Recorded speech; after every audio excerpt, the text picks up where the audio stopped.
Jenny Hoyos is one of the most prolific short-form content creators on YouTube. She's only 19 years old and she's generated over 3 billion views, mainly on YouTube Shorts, with dozens of her videos going mega viral. In this video, I analyzed advice she's given to figure out what exactly she does so right and how you can apply this to your own YouTube videos. Now, I'm a decently successful Shorts content creator myself, okay? I've raked in a few 100 million views across my channels. I do think I'm semi-qualified to provide at least some insight here, especially because the shorts I make are faceless and the shorts she makes aren't, and I know a lot of my audience doesn't want to show their face when they make shorts, so don't worry, no matter what niche you're in, I'm going to be giving you actionable advice on how you can improve your shorts and go viral. So broadly speaking, this is her advice when she was asked about how she makes her videos go viral. It's just adding story and a twist, especially with shorts, since like no one's actually having to click on your video. I think you can make a video about anything. You can make video about paint drying, and you can make it entertaining if there's a story around it and if the viewer is invested. And to me, off the bat, this is one of the most crucial parts to making a good short. Whether you're doing commentary and giving a reaction or just creating some original content, what's the story behind your video? What's the narrative? And is the narrative compelling to a lot of people? Now, Jenny goes on to talk about how she builds out these stories, and it usually has something to do with a twist. So for example, she talks about a video she made where she cooked for strangers, but the reason why she was doing this was to raise money because her kitchen broke. Immediately, this gives the viewer something to look forward to, a payoff if you will, but this is a payoff induced by the twist. Like, okay, sure, you can cook, but there's plenty of chefs on YouTube. But what if you had to cook in a high stakes environment? You get it, guys? But seriously, this makes the videos more entertaining. Narratives that you can add to your video can include challenges, bets, or truthfully even just talking about your story in a dramatic way. These are all things that serve to keep the viewer engaged and happy. But how do you actually hook the viewer to watch your video in the first place? To me, a good short is one that has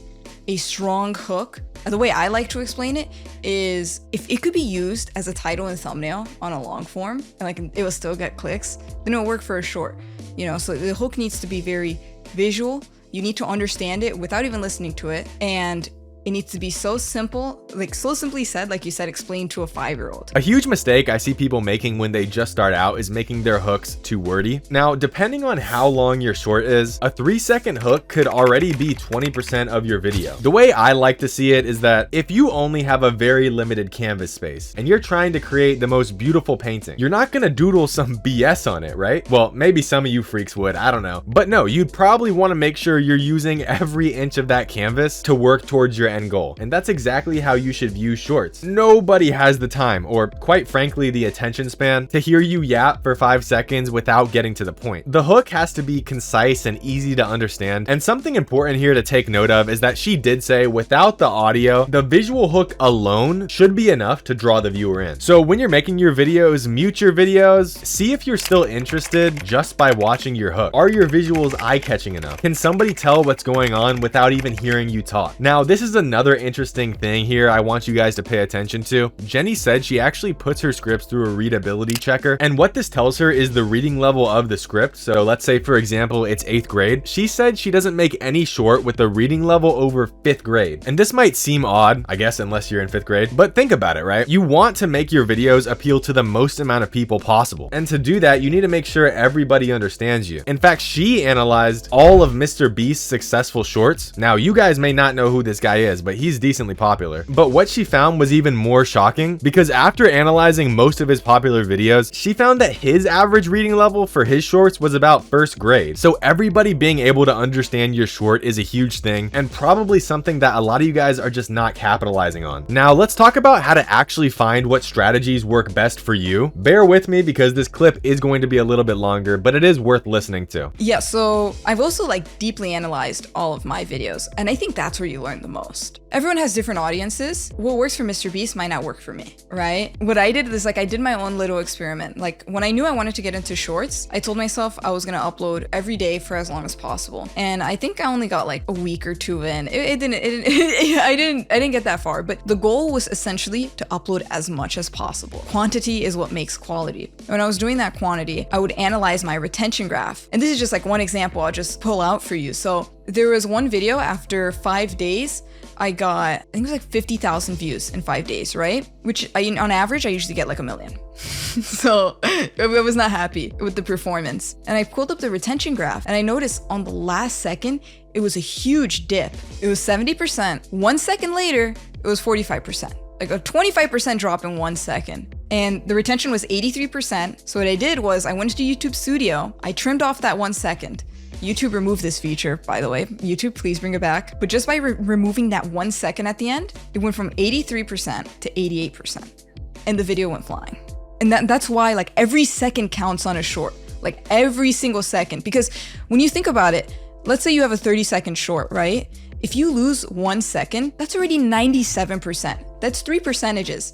You know, if you lose 2 seconds, that's 6%. So when you think about it on shorts, like you're not just losing 1 second, you're losing double or even triple because that 1 second accumulates to 2 or 3% of the video. I don't think I need to elaborate too much on this because she did a pretty good job explaining it, but here's the basic idea, guys. Analyze your top performing videos. The swipe through rate, the retention graph, these are usually very helpful. Analyze what you did that seemed to work for those videos, yeah, but especially analyze your failures too. If a video deviates from your regular views and performs poorly, what happened with it? Was the swipe through rate bad? Because to me, that sort of indicates there's a problem with the hook. Was the retention bad? Because that sort of indicates that you had a problem retaining the viewer, and that might be closely correlated to the story being bad or not entertaining enough. Also, something you can try is making your videos replayable or even loopable. Even if only a small percent of people who watch your short rewatch it, this can boost the retention graph by a few valuable percentage points, and sometimes that's all it takes to go viral. Now, what about the video idea? What would you say is your proportion of like video ideas to videos you actually create?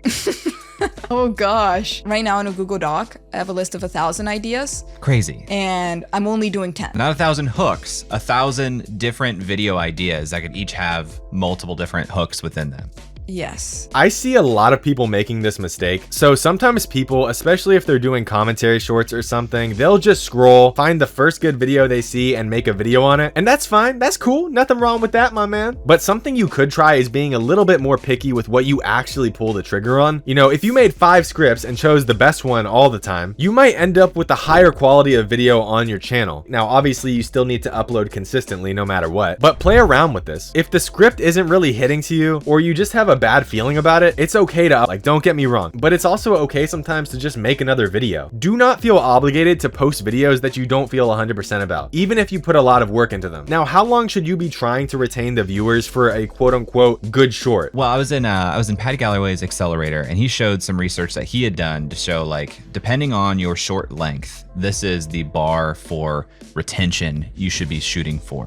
So I'm guessing that 90% retention is also related to the average total length of your videos. Whereas if it's shorter, maybe you need retention to be higher to achieve the same virality. Exactly. Yes, correct. For my personal channel, like I said, like there's no specific number. I think everyone just has to check out their analytics. But for me, I noticed if a short is less than 30 seconds, it has to have over 100% retention or else it's not going to take off. Wow. So that's why I like to make it slightly longer. But too long is too long for my audience, since I do have a very young audience. So I already did make a video on this, and if I can remember, I'll try to link it down below. But basically, I went into this data compiled by Patty Galloway and talked about what it meant for your own shorts. If you're interested in that, you can watch the video after this one, dude. Pump the brakes, homie. Don't click away just yet now. Anyways, the TLDR for that video was this pretty much. High retention good, high swipe through rate good. But more importantly, videos that are longer can go more viral provided that the retention is good enough. So in simple terms, 45-second retention on a 50-second video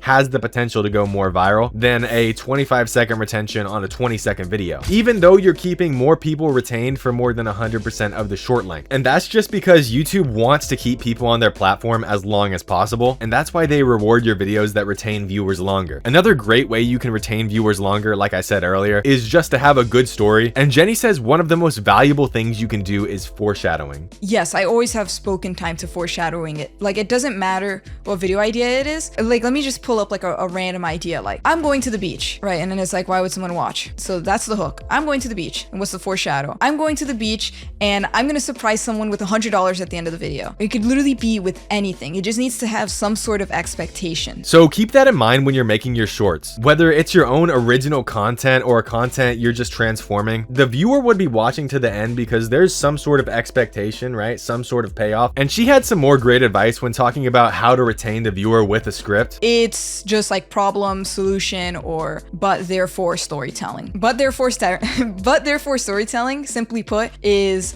just lots of change in the story. So stories can't be stories without change. For example, I went on a walk, then it started raining, then I went back home. It was much more boring than if it was like, I went on a walk, but it started raining. Therefore, I started running back home and it was raining all over me. But good thing I had a handy umbrella while I was on my way back. Therefore, I got home. Like, it's the exact same story, but it just sounds so much more intriguing when you have like, but, Yeah, and then so good. So put simply, I guess, here's the final thing I want to say. If you want to go viral like Jenny, make your videos more entertaining. If you guys like this video, leave a like or don't, whatever. If you want to make money from your YouTube shorts without even being monetized, check out the video I made on music deals because a lot of people don't know about them. You can literally get paid just by using certain background music, and I hope this video helped at least some of you guys out.